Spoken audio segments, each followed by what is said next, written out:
Je remercie tout le monde. Il y a surtout nos amis qui viennent de loin, du nord là-bas, et même du côté south, du côté ouest. En tout cas, que Dieu vous bénisse et vous réserve ce qu'il vous a promis. Aujourd'hui, nous allons parler des vœux. Alléluia. Amen. Nous allons parler des vœux. Parlons en termes de nous. Je ne vais pas me dégager de ça. Je vais faire comme Néhémie.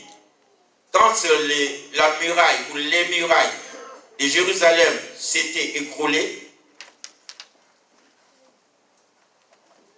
il demandait pardon à Dieu, mais en termes de nous. Alors que lui, il était ailleurs, ce n'est pas lui qui avait péché. Donc c'est par solidarité. Je parle du vœu fait à Dieu. Beaucoup d'enfants de Dieu ne peuvent pas progresser. Ils sont souvent bloqués par les non-accomplissements des vœux. Et nous voudrions vraiment attirer l'attention de tout le monde. C'est une arme stratégique de Satan de pousser à l'infidélité. Alléluia. Amen. Quand nous allons cheminer, nous allons voir que c'est vraiment une astuce de Satan, du diable, pour te pousser à faire des vœux et de ne pas les accomplir. Parce qu'il veut que tu restes et que tu meurs misérable. Dites Amen avec moi. Amen. Il y a des gens qui prient Dieu, qui participent au culte, qui sont réguliers, mais ils sont bloqués à cause des vœux non accomplis. Parce que lorsque tu prends un vœu, il y a des vœux qu'on prend comme ça et il y a des vœux illicites, c'est-à-dire accompagnés. Lorsqu'on devient chrétien, on prend l'engagement de faire certaines choses pour la gloire de Dieu. Par exemple, venir à l'église, participer au culte, adorer, prier chaque jour, prier sans cesse, méditer la parole de Dieu chaque jour. Ce sont des vœux qui accompagnent notre vie quotidienne, notre vie chrétienne. Alors si tu ne fais pas ça, tu tombes dans l'infidélité.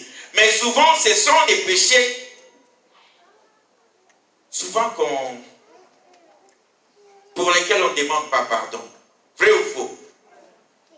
La journée peut passer comme ça, tu n'as pas lu la Bible. Tu n'as pas médité. Mais ça passe comme ça, ce n'est pas grave pour toi. Or, devant Dieu, ce n'est pas juste.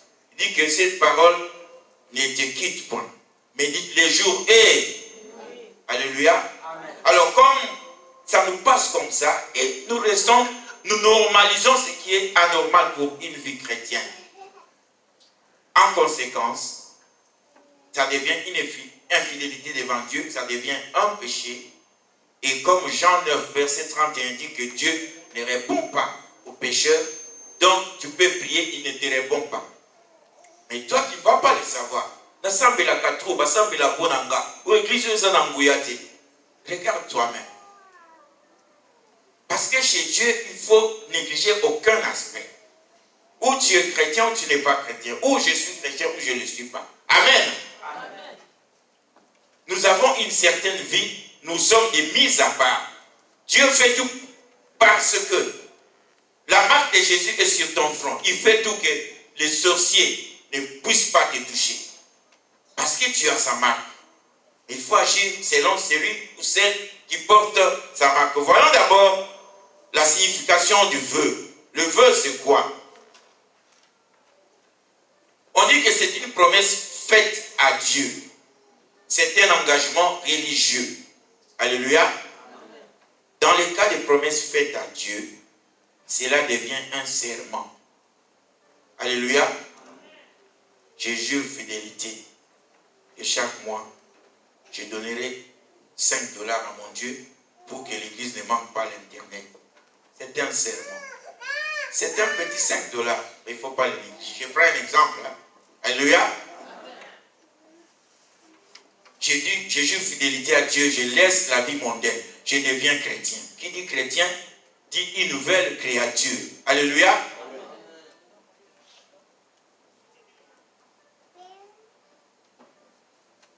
une nouvelle créature. Mais tu as toujours ce même esprit. Dieu t'a créé avec ce même esprit, ce même corps. Tu ne vas pas changer. Tu étais païen, tu étais noir, tu deviens chrétien, tu deviens blanc. Non. Tu restes. Le même papillon, tu viens de la même chenille. Alléluia. Mais c'est la marche qui change.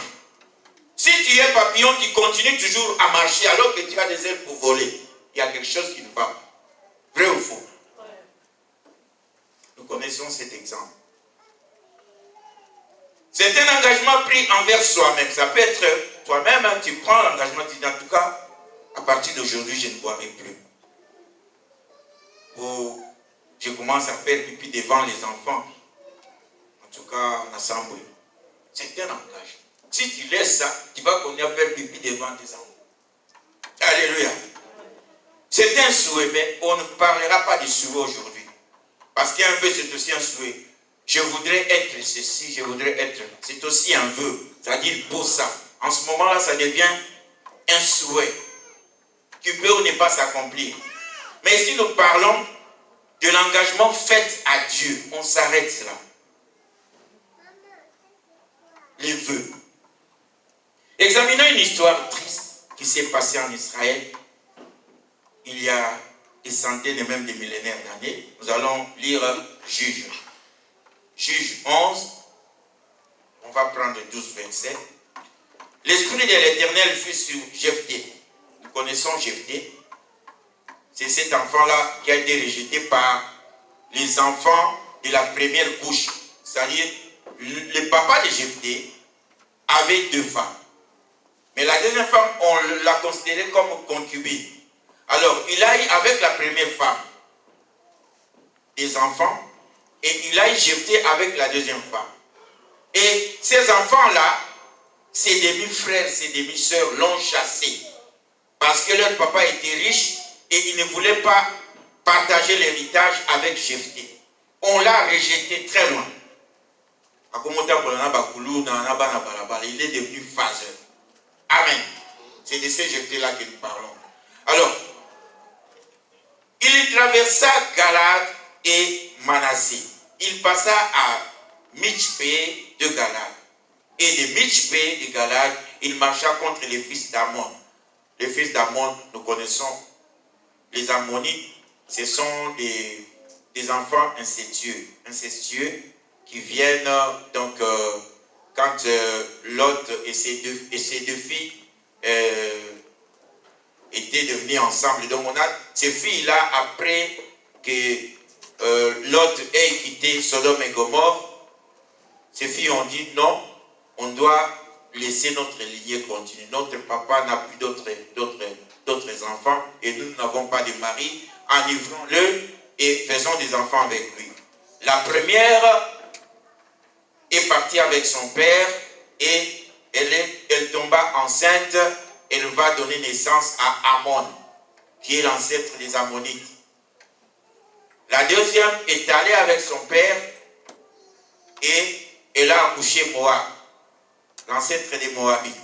Donc, quand on parle d'Ammon, c'est un peu ça, c'est de l'histoire, je voudrais qu'on comprenne. Alléluia. Amen. Et ce sont les descendants de ces Ammonites, de ces Moabites qui continuaient, selon l'histoire biblique, à combattre Israël. Parce qu'ils sont venus d'une source impure. Comme Jean 14, verset 4 dit, est-ce qu'il peut-il sortir quelque chose de pur venant de quelque chose d'impur? C'est-à-dire d'une personne impure, il ne peut pas sortir quelque chose de pur. C'est ainsi que les Ammonites et les Moabites là, ils sont venus, qui sont d'une origine incestueuse, c'est-à-dire Makila Moko. Ils sont restés impurs. Ils ne pouvaient pas s'engager et rester ensemble avec ceux qui étaient purs, qui venaient d'une source pure, donc Jacob, Abraham, Isaac, Jacob. Ça c'est de l'histoire. J'aime bien l'histoire et j'aime que Maranatha connaisse l'histoire biblique, c'est bien. Je te fis un vœu à l'Éternel. Je te fis quoi? Il fit quoi? À qui? Comme toi et moi. Écoutez ces vœux. Jephthé fit un vœu à l'Éternel et dit, si tu livres entre mes mains les fils d'Ammon, quiconque sortira des portes de ma maison au devant de moi, à mon heureux retour de chez les fils d'Ammon, sera consacré à l'Éternel et je l'offrirai en holocauste, c'est-à-dire Beka. Alléluia. Amen. Je vais reprendre cette histoire qu'on termine d'abord la lecture. 32. Jephthé marcha contre les fils d'Ammon et l'Éternel les livra entre ses mains, donc livra les Ammonites. Il leur fit éprouver une très grande fête depuis Aror jusque vers Minif, espace qui renfermait 20 villes, et jusqu'à Abel-Kéramim. Et les fils d'Ammon furent humiliés devant les enfants d'Israël. Jephthé retourna dans sa maison à Mitzpah. Et voici, sa fille sortit au devant de lui. Il avait dit que tout celui qui allait sortir de sa maison. Et ici, c'est qui sort? Aha. Et sa fille sortit au devant de lui avec des tambourins et des danses. Tata n'a pas gagné Bitouba. Tata n'a pas gagné Bitouba. C'était son unique enfant. Il n'avait point de fils, point d'autre fille. Donc, l'enfant unique, fille unique. Mais Jephthé avait déjà promis. Jephthé avait déjà fait un vœu. Sangwa. Alléluia. Amen. Dès qu'il a vu, la fille attendait que le père l'embrasse avec joie. Mais curieusement, dès qu'il a vu, dès que Jephthé vit sa fille, il déchira ses vêtements et dit, ah ma fille, tu me jettes dans l'abattement. Tu es au nombre de ceux qui me troublent. Mais à quoi encore? J'ai fait un vœu à l'Éternel et je ne puis le révoquer. Ça c'est l'un des caractères d'un vœu. Le vœu est irrévocable. Ce qui est aussi au laquelle nous en. Tu dois l'accomplir parce qu'il est irrévocable. C'est jusqu'à ta mort. Sauf si tu changes de milieu pour d'autres raisons. Si tu changes de milieu pour au $100 ou bien $50 à Bokima, pour Maranatha et Kontete, il faut que ce soit une autre raison. Alléluia. Amen. Je le dis avec sérieux, je ne veux pas qu'il y ait des pauvres parmi nous. Ce sont ces sortes d'histoires qui font que tu fais 2-3 boulots au Matakanayo Kati.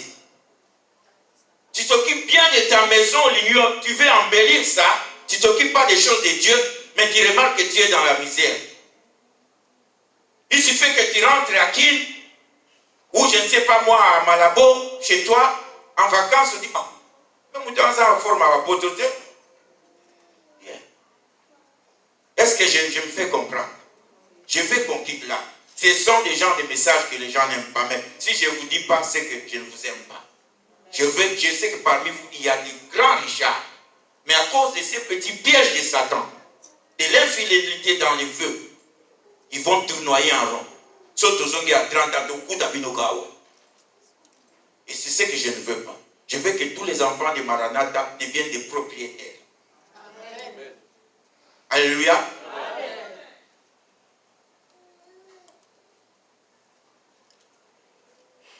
J'ai fait un vœu à l'Éternel et je ne puis le révoquer. Ça, c'est l'un des cas. On doit bien comprendre ça. Je reviens là. Ne fuis pas ou ne change pas d'église parce que tu as pris un vœu ici. Nous avons parlé de moi, je ne serai pas là. On va même t'oublier. Mais si c'est à cause de ça la raison, parce que chacun sait pourquoi il ne vient plus à l'église ou pourquoi il veut changer même d'état. Moi, je ne t'ai pas demandé de prendre le vœu. Donc, je ne te suivrai pas. Et toi, tu ne m'as pas demandé de prendre le vœu. Mais si je ne m'acquitte pas de mon vœu devant l'Éternel, il va me suivre. On va le voir dans Deutéronome. C'est aussi clair que ça. Mon père, voilà. Et lui dit, mon père, si tu as fait un vœu à l'Éternel, traite-moi selon ce qui est sorti de ta bouche. Même la fille de Jephthé a compris. Alors, quel type de vœu? Maintenant que l'Éternel t'a vengé de tes ennemis, des fils d'Ammon, Et elle dit à son père que ceci me soit accordé. Parce que son père lui a dit que j'ai promis à celui qui va sortir de lui donner en sacrifice. Il ne faut pas katailler, pas pésailler dans ça. Dieu n'a pas empêché ça. Alors la fille lui a dit que ceci me soit accordé. Laisse-moi libre pendant 2 mois. Mais ça, dans 2 mois, on a vu, c'est Moya au Katangamuto. Je m'en irai et je descendrai dans les montagnes. Je pleurerai ma virginité. Elle était vierge avec mes compagnes. Alléluia. Isaïe, histoire à Mahomet. On tire beaucoup de leçons. Il répondit, va. Il la laissa libre pour 2 mois. Elle s'en alla avec ses compagnes et pleura sa virginité sur les montagnes. Au bout de 2 mois, elle revient vers son père et il accomplit sur elle le vœu qu'il avait fait. Alléluia. Donc, dans vous, Jephthé n'a pas demandé Dieu, non, est-ce que tu ne peux pas changer? Parce que lui-même, Dieu, n'a pas épargné son fils. Il avait promis qu'il allait sauver l'humanité en donnant son fils, quelqu'un qui n'a point de péché. Et quand même Jésus, l'humanité est bomoteyée, a commis comme l'enga moni loi du Père. Est-ce que ça peut s'enlever? C'est vrai, je devrais mourir, mais tu ne peux pas changer. Le papa dit rien. Un vœu, c'est un vœu. Alléluia. Dieu lui-même. Et qui a été sacrifié? Jésus, son fils. Et ici, Jephthé, sa fille unique. C'est pour faire voir l'importance des vœux. Bandeko. Si nous ne voulons pas avoir des problèmes avec Dieu, ne lui promettons pas. Parce que comme on va le voir, si tu promets à Dieu que tu ne le réalises pas, au sujet du petit mot au donc, je peux lui promettre des bonbons, on appelle ça, on appelle ça, c'est absolument comme ça. C'est que tu n'as pas la crainte de Dieu. C'est que tu veux te jouer de lui. Est-ce que Dieu ne savait pas que tuer quelqu'un, c'était pas bon? Mais pourquoi il a laissé Jésus mourir? Pourquoi il a laissé la fille de Jephthé? C'est parce qu'il connaît l'importance d'un vœu. Ce qui est sorti de ta bouche, comme la fille de Jephthé a dit ici, c'est très important. Parce que ça vient de Dieu lui-même. Ce que tu dis là, tu vas donner 50 lois, ça ne vient pas de toi, ça vient de Dieu lui-même. Je vais t'expliquer pourquoi. Ce souffle ici, comme je parle, je sens un souffle sortir. Ce souffle-là, c'est le même souffle que Dieu avait utilisé il y a des millénaires pour souffler sur une masse de terre. Et que cette masse devienne une personne vivante. Quand Adam a vu Ève est venue de lui, de sa côte. Mais Dieu n'a plus soufflé un autre souffle. C'est le souffle qui était Adam qui a traversé jusqu'à Ève. Alléluia. Et quand ils ont eu Abel, Caïn, Dieu n'a plus soufflé sur Caïn ou Abel. C'est le même souffle-là. Et c'est ce souffle-là qui traverse des années, des décades, des siècles, des millénaires, jusqu'à nous. C'est pour cela que quand tu ouvres la bouche, tu parles. N'est-ce pas Proverbe 18 dit que la vie et la mort sont au pouvoir de l'âme. Et quand tu vas prononcer ce vœu, c'est pour cela que je vais vous dire une chose. Lorsqu'on dit, est-ce que quelqu'un veut aider l'église pour tel? Si tu vois les gens sortir Balaxi Misapi, ne sois pas dérangé. Il faut dire, moi aussi, si tu es vraiment convaincu, tu réfléchis. Alléluia. Parce que le problème, c'est ça. Il faut éviter ça. Tu vas avoir des problèmes avec Dieu. Alléluia. Ah, mon cher, tout le monde a eu tout problème. C'est ça ce qu'il faut faire.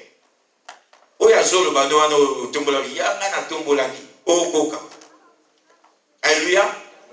Et de l'autre bout de la chaîne, si tu ne fais pas de vœux, c'est la bête que Nzamba Pamboula. Parce que sinon, non, on ne fait pas de vœux. Non. Dieu lui-même dit, vos maisons, vous prenez soin plus que ça, mais ma maison, vous ne prenez pas soin de ça. Surtout que dans le ministre de Koutazaki, le Baïba. se débrouiller. Et Dieu a dit, il va trouver ta poche. Tu sais ce que ça signifie. Tu gagnes bien l'argent avec tes 3 misala. Mais quand tu as foutu au weba, c'est ça tu veux. Donc cet argent serviront à arranger d'autres problèmes qui ne sont même pas des problèmes. Alléluia. Moi, ce que je veux ici, je veux que les gens prennent Dieu au sérieux, prennent les choses de Dieu au sérieux. Alléluia. Il y a beaucoup de choses qui nous arrivent. Au-delà parmi nous, non, pasteur, si papa David n'était pas là, comment maman Marie-Josée devrait venir? Si Maranatha est un bus qui fait le tour. Or, parmi nous, il y a des gens, potentiellement, qui pouvaient faire ça. Mais à cause de manque d'obéir aux vœux, Atikalikaka, comme Montignos. Dieu fait tomber la pluie sur les justes, sur les méchants. Il fait, non, nous voulons aller au-delà. Alléluia. Donc, je disais que ce message, donc je vais donner quand même l'objectif. Pourquoi ce message? On voudrait quand même orienter chacun de nous. Ça nous concerne tous. Nous tous, ça nous concerne. Comme j'avais dit, il y a des vœux qui sont tacites, qui ne se disent pas. Lorsque tu appartiens à un groupement, par exemple, si tu es dans un groupe ésotérique, d'office, tout ce qu'ils font là, que ce soit Maïka, je ne sais pas moi, Illuminati, rien que parce que tu es là, tu dois le faire. Vrai ou faux? C'est la même chose. Lorsque tu deviens chrétien, tu dois faire ce que Dieu demande aux chrétiens de faire. Ne fouillons pas nos assemblées, ne faites pas ceci, ne mentons pas, aimons-nous les uns les autres. Ça, ce sont des obligations qui sont pratiquement des vœux. Pourquoi ce message? Nous voudrions orienter les chrétiens, nous-mêmes, à faire des vœux ou des promesses à Dieu de façon responsable. Pas au lundi mouvement. Même si il ne reste que toi qui n'as pas élevé le doigt pour dire que Ngapé na Kotia, si tu n'es pas convaincu, au tombe la Moussabiti. Alléluia. Qu'on se moque de toi, mais tu seras en règle avec ton Dieu. Sur la Liga mouvement, ça c'est ton problème. Tu vas mourir misérable, mais tu ne sauras pas ça vient d'où. Dis qu'à nos voisins à Malébakulu tranquille, c'est pas lui, c'est toi. Alléluia. Amen. Ce sont des petites choses auxquelles on ne fait pas attention. Vous voyez des églises pauvres comme ça, mais nous y a moins dit. On prie à moto. Tu regardes seulement, ils sont là. Depuis qu'il est venu en 2014 ou bien en 2004, il est toujours là comme tout le monde. Non. Tout le monde aspire à la grandeur. Mais il y a un chemin pour la grandeur. Si tu veux devenir riche financièrement, il faut donner aussi à Dieu. Alléluia. Lui-même dit, celui qui donne peu, moissonnera peu. Je parle d'argent pas pour demander l'argent. Vous savez la philosophie de cette église. Nous, ce qui nous intéresse, c'est que les gens soient prêts pour rencontrer Jésus. Mais nous savons que les choses marchent avec l'argent. Alléluia. C'est pour cela que nous, on sollicite toute l'assemblée. Il ne faut pas que ce soit l'affaire du pasteur ou des papas David ou des papas Jean-Marie, des papas Joël. Non. Ça doit être l'affaire de tout le monde. Ça doit être l'affaire de tout le monde. Quand on parle de communauté Maranatha, communauté Zabié, je peux sois fier. Mais qu'est-ce que tu fais à Maranatha? Alléluia. On veut vraiment que cette histoire nous concerne, comme Esdras 10, verset 4 dit. Cette affaire nous concerne nous tous. Donc, il ne faut pas arrêter à faire les vœux, mais faites-les de façon réfléchie. Les gens qui n'ont pas souscrit au rent, mais qui ont souscrit à l'internet, ils donnent $5, mais $5 là, devant Dieu, ça compte. Parce que les 2 pièces de la femme qui a donné là, Jésus a vu que ça avait une plus grande valeur que les centaines de pièces que les riches donnaient, parce que c'était superflu. Alléluia. Donc Dieu voit l'état du cœur. Donc, façon irresponsable et réfléchie, Kanissa, sans contrainte ou esprit de vaine gloire. Alléluia. Qu'on regarde. Ah, en tout cas, l'église de ceux qui y étaient. Non. Les souffles que tu as là, tu connais le prix de ces souffles. Alléluia.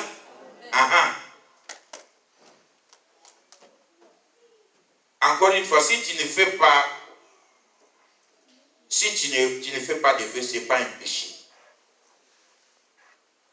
Mais ne t'attends pas à ce que Dieu te bénisse au-delà du commun des mortels. Nous voudrions aussi comprendre que l'accomplissement d'un vœu fait à Dieu est une marque d'obéissance et une source de bénédiction et de grandeur. Dieu lui-même dit que quand on est fidèle aux petites choses, il va te donner la responsabilité aux plus grandes, n'est-ce pas? Donc, le vœu là qu'on a, les $100, les 200 qu'on donne ici, ce n'est rien par rapport aux gens qui donnent des millions. Il y a des gens qui donnent des millions. À Sali, chèque à 1 million, tout ça. Oh. Il y a des églises téléévangéliques que nous connaissons, je ne vais pas citer les noms. Le non-accomplissement des vœux est un péché. Nous allons voir ça dans Deutéronome 23, 21. Et si c'est un péché, parce que tu n'as pas accompli les vœux, c'est un péché et c'est ce que l'ennemi veut. Il veut que tu restes dans cet état de péché. Un péché, comment on dit ça? Un péché subtil, c'est-à-dire, on dirait ça, il souffre, alors que tu es dans le péché. Et la suite, c'est quoi? La suite, c'est que Dieu, tant que tu es dans cet état, il ne va pas répondre à tes prières.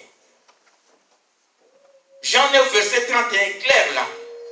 Dieu ne répond pas aux pécheurs. Mais d'où vient ton péché? Au Toubelaki, au Salaki, au Yembi, où tu es venu, je ne sais pas moi, à l'église, tu pries beaucoup.